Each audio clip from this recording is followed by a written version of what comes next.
It is the product of one of the most intelligent and industrious of creatures, whose miniature society is one of the most sophisticated in the animal kingdom.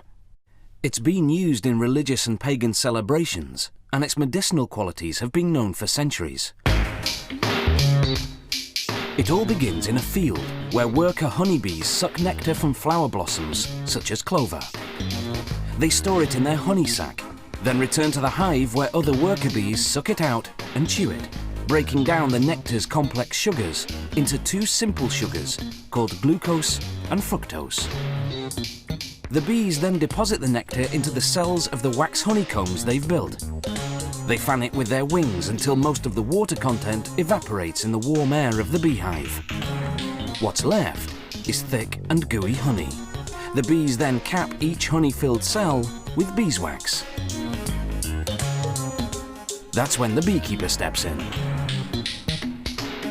Bees will sting if taken by surprise, so the beekeeper sprays the hive with smoke from burning pine needles, a scented warning that foreigners are about to enter the hive. Inside the hive are wooden frames hanging side by side, each holding a honeycomb. A hive can house hundreds of thousands of bees, all descendants of the prolific queen bee.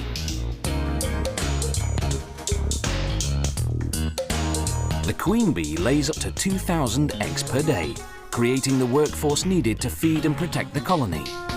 But the beekeeper tricks the colony's defenders. He replaces the hive's cover with a device called a bee escape, which smells like cherries. Bees dislike the scent, so most fly to the bottom sections of the hive. Another warning spray, and the beekeeper removes the bee escape. Now, he can escape with the honeycombs.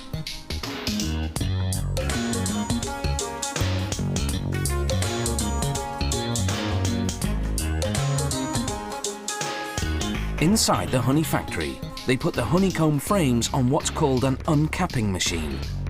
Like a razor, it shaves off the wax caps of the honey-filled cells of the combs. They scrape off the remains manually.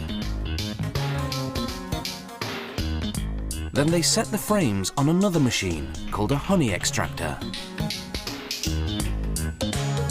It spins the honeycombs until all the honey is forced out of the cells. Afterwards, they filter the honey to remove any pieces of wax that have slipped through. Then the honey is ready for bottling.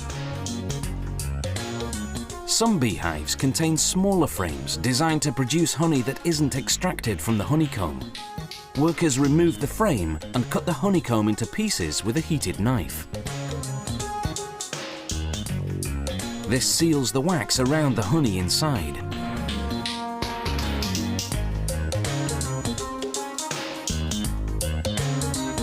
This wax is edible.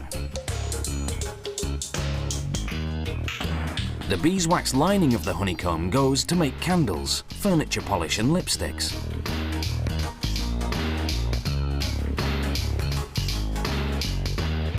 When producers have more liquid honey than they can sell, they simply let it granulate, where it develops sugar crystals that turn hard and white.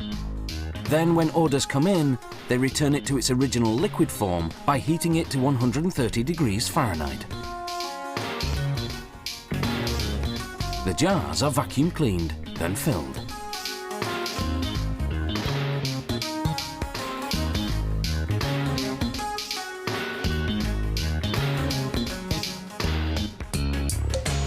One beehive can yield over 3 kilograms of honey in a single day. That's much more than the bees need for themselves. The surplus is what we end up eating.